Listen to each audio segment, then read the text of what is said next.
जय हिंद दोस्तों, हर हर महादेव। आशा करते अच्छे होंगे।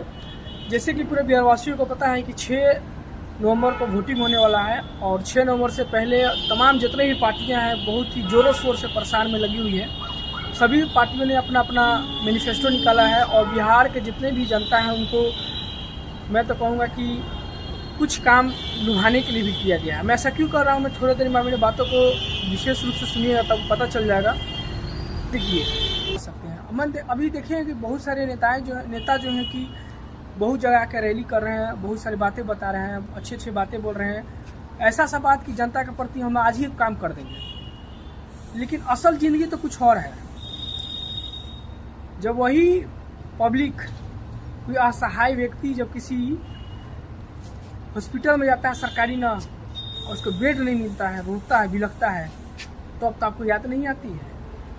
अगर आप भी बताइए, अगर कोई व्यक्ति अगर किसी भी बड़े अस्पताल में जाते हैं तो देखते हो कि बहुत ऐसे लाचार व्यक्ति हैं जो कि इलाज करने के लिए उन्हें पैसा नहीं रहता है तो सरकारी अस्पताल की तरफ भाग चले जाते हैं। जब वहाँ जाते हैं तो आपको देखने को अक्सर मिला होगा या खुद आपके साथ ऐसा गुजरा हो कि वहाँ पर भी एक नंबर लगाने के लिए आपको हमेशा पैरवी का जरूरत पड़ता है। सोचते हैं कि यार छोटा से छोटा पैरवी लाने के लिए बहुत वहाँ पर सक्षम नहीं हो पाते हैं।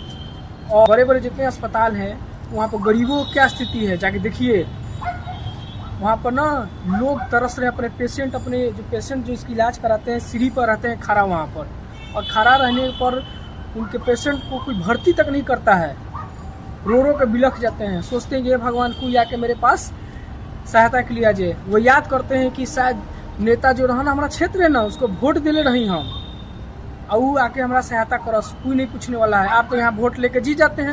तमाम जितने पार्टियों को प्रतिनिधि हैं, एक 0.1% ऐसे भी प्रतिनिधि होगा जो कि शायद सहायता करता हो, लेकिन और मैक्सिमम जितनी प्रतिनिधि है ना इसी तरह अपनी जनता भी छोड़ देती है।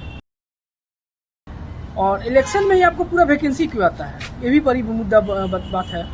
इलेक्शन में ही सबसे बड़ा पूरा वैकेंसी आता है। पहले क्यों नहीं आता? क्यों? पहले वैकेंसी जो पैसेंजर ट्रेन हो जाती है क्या? अभी बुलेट फास्ट से जाती है वैकेंसी।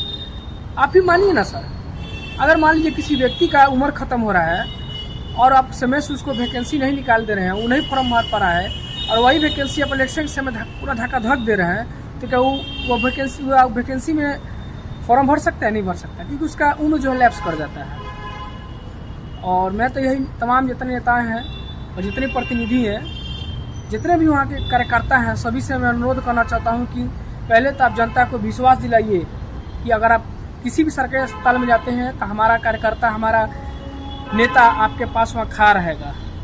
ये आप विश्वास दिलाइए। सभी नेताओं को मैं कहना चाहता हूँ, आप विश्वास दिलाइए सभी जनता को कि कोई भी स्टूडेंट आज के बाद रोड पर लाठी नहीं खाएगा, पेपर लीक नहीं होगा। आप विश्वास कि आपको काम करना पड़ेगा। ये ऐसे परिजन जिनके फैमिली में कोई बीमार पड़ता है और वह पैसा का अभाव में सरकारी अस्पताल के बाहर रोड पर इसी तरह अपने पेशेंट को रखते हैं और रोते हैं, बिलखते हैं, और वह याद करते हैं कि यार वोट लेने के समय तो नेता आए थे, बड़े बड़े बात कर गए, आज मेरा कोई साथ नहीं दे रहा है। इस बात पर ध्यान दीजिएगा। इस बात जितने तमाम समस्याएं हैं इस बार सब कुछ देखकर जनता इस बार आपको वोट देगी, चाहे किसी भी नेता है, कोई भी पार्टी से कोई नेता हो। इस बार आपको वोट जो है कि जनता विकास के नाम पर ही वोट देगी। जितने तमाम व्यक्ति हैं, गरीब हैं, असहाय व्यक्ति हैं, आपका एक ही पावर है, वो वोट। एक वोट से आप कुछ भी कर सकते हैं। तो इस बार जब वोट दें, सोच समझ के वोट दें। इस बार जनता आपको जरूर याद दिलाएगी। इस बार वोट दीजिएगा। मैं सभी जनता से अपील करना चाहता हूँ, वोट दीजिए, बड़ा सोच समझ के वोट दीजिएगा। जय हिंद, जय भारत।